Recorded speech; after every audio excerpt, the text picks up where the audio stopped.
Aloha from Kilipohe, Ike Kanilahua. Couple of nice hot days, and we have the roof complete. We have the barge rafters in and the rake flashing.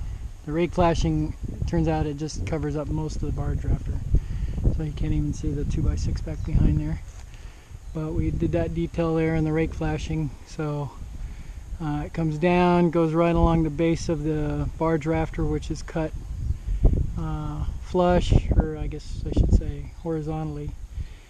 And then there's a follow where it follows the roofing that comes down, and then cut on pitch again, a little angle, and then goes down and attaches to the hip flashing.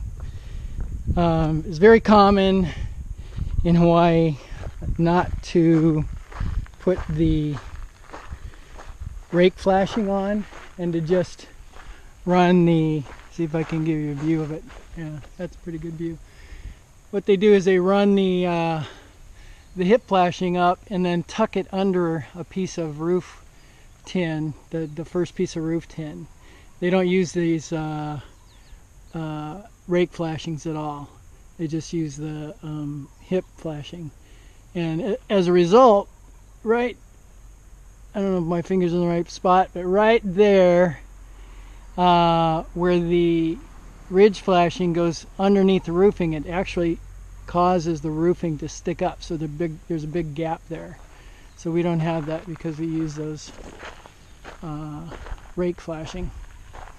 It was quite a challenge to get those little cuts done, but I'm really happy with the result on this side. The other side's not quite so pretty, but we'll go around and take a look at that. I also have the wall flashing in. The siding will go there, and then there'll be a vent, gable vent that goes in that hole. Probably just a square vent. So also Jim spent 4 hours today, because it's a freaking hard job, and did the very corner pieces. So he fold the hip flashing down and then in again, make a curl ender. It's one of those things, when we get the gutters on, none of that stuff is going to show ever again. So it's kind of not really a waste of time, but it's one of those details that you put a lot of work into, and then it's not ever going to show up again. I'm going to go up this hill. Another view of the hip flashing. So the hip flashing would go up and get tucked underneath a piece of roofing, and then that roofing would be cupped up like this to accommodate it going in there. But we don't have that.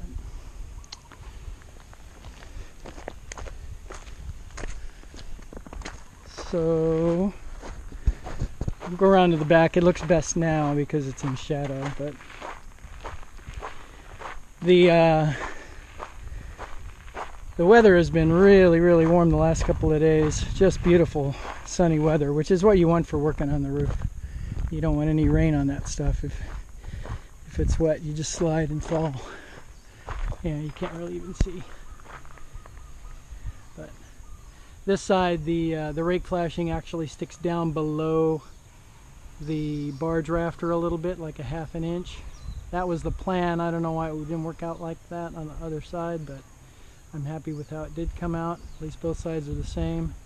And on this side we have a little bit more reveal of the barge rafter. So I may just paint the barge rafter the same color as the roofing, just so it doesn't detract. But more detail on the end cap there. Jim says that normally he does that end cap before he puts the hip flashing on, so that's why it's not his normal good, excellent work. We had 2 pieces of wall flashing left over, which I gave to a friend, and we have that 1 piece of bonus metal from the manufacturer, they just threw that in. I guess it's a cutoff or whatever. And but there you go. There's our gable. You see how it looks from the driveway as you're coming in. It's the most important view, of course.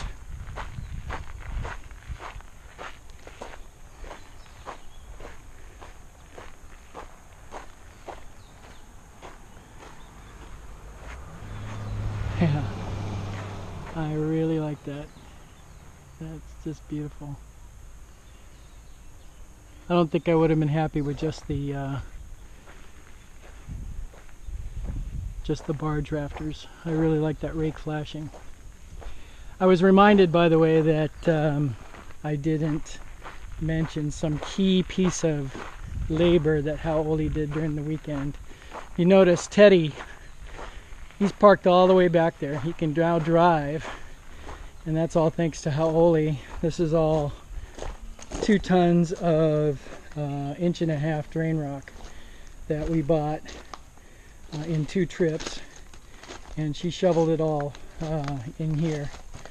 And then some of it, actually not all of it's in here, some of it's over on the side underneath the cinder, but she shoveled it all. And now we can drive Teddy all the way back here. We have the little platform set up. Jim did all of the end caps from the top of the van, so you didn't have to try to stand on a ladder to do it. That was very useful. This edge of this roof is 12 feet off the ground, so it's not a place you want to stand on a ladder forever if you can avoid it. Anyway, that's all we have for an update for now. It's 7 minutes, so that's pretty good. But that's it for now. Aloha.